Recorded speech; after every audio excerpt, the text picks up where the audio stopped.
नमस्कार। नमस्कार। आज हम भारतीय राजमार्गों पर सफर के बारे में बात करने वाले हैं और खास तौर पर एक मोबाइल ऐप से जुड़ी एक नई चीज पर। हाँ। हमारे पास जानकारी है कि national highway authority of India मतलब NHAI का जो राजमार्ग यात्रा ऐप है उसमें कुछ नया आने वाला है। हाँ, बिल्कुल।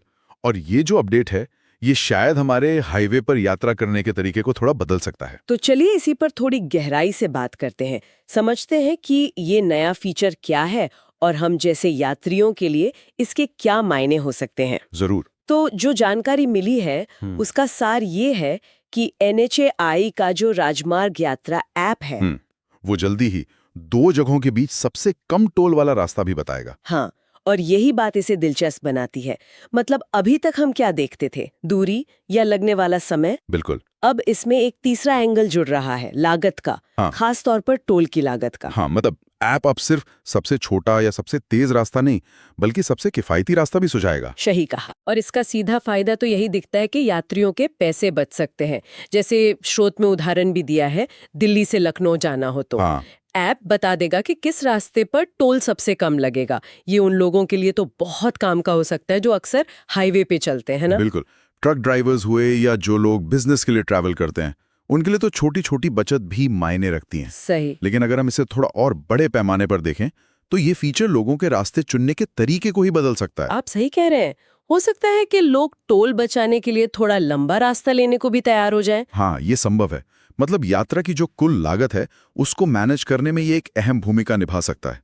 पहले ये जानकारी इतनी आसानी से मिलती नहीं थी। ये बात तो है। जानकारी होगी तो फैसले भी शायद अलग हों, लेकिन इसमें कुछ चुनौतियां भी हो सकती हैं क्या?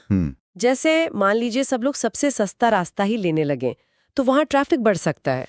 ये एक संभावना है, बिल्कुल है। अगर एक ही रूट पर ज्यादा ट्रैफिक डाइवर्ट होता है, तो कंजेशन बढ़ सकता है। और दूसरी बात, ये टोल की जानकारी कितनी सटीक होगी और कितनी जल्दी अपडेट होगी।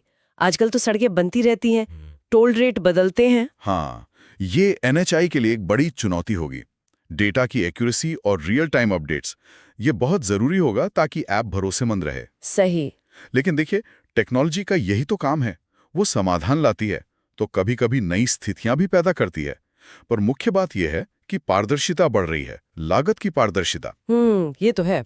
पारदर्शिता से उपभोक्ता को फायदा होता है। तो कुल मिलाकर देखें तो राजमार्ग यात्रा ऐप का ये नया अपडेट यात्रियों को एक और विकल्प दे रहा है, टोल की लागत के आधार पर अपना रास्ता चुनने का। हाँ। इससे हाईवे यात्रा कुछ लोगों के लिए, शायद ज्यादा लोगों के लिए, थोड़ी और किफायती बन सकती है। बिल्कुल। और यात्रा की प्लानिंग करते समय लागत अब एक, आप कह सकते हैं, ज्यादा महत्वपूर्ण फैक्टर बन जाएगी। और यहीं से एक बड़ा सवाल भी उठता है, जिस पर शायद सोचना चाहिए। क्या? कि अगर मान लीजिए बड़ी संख्या में यात्री सच में सबसे कम टोल वाले रास्तों को ही प्राथमिकता देने लगें, हाँ। तो इसका लंबा असर क्या होगा? क्या भविष्य में टोल दरें तय करने की जो नीतियां हैं, उनमें कोई बदलाव आएगा? अच्छा, मतलब डिमांड के हिसाब से? हाँ, या फिर हाईवे बनाने की प्लानिंग पर, उनके रखरखाव की प्राथमिकताओं पर, क्या इस पर भी कोई असर पड़ेगा? ये तो सोचने वाली बात है। मतलब एक छोटा सा ऐप फीचर, लेकिन इसके असर शायद कहीं ज्यादा गहरे हो सकते हैं। बिल्कुल। ये सिर्फ एक ऐप अपडेट नहीं, ये शायद हाईवे इकोनॉमिक्स और यात्री व्यवहार में एक बदलाव का संकेत हो सकता है। इस पर नजर रखनी होगी। सही कहा। तो देखते हैं ये फीचर कब आता है और लोग इसे कैसे इस्तेमाल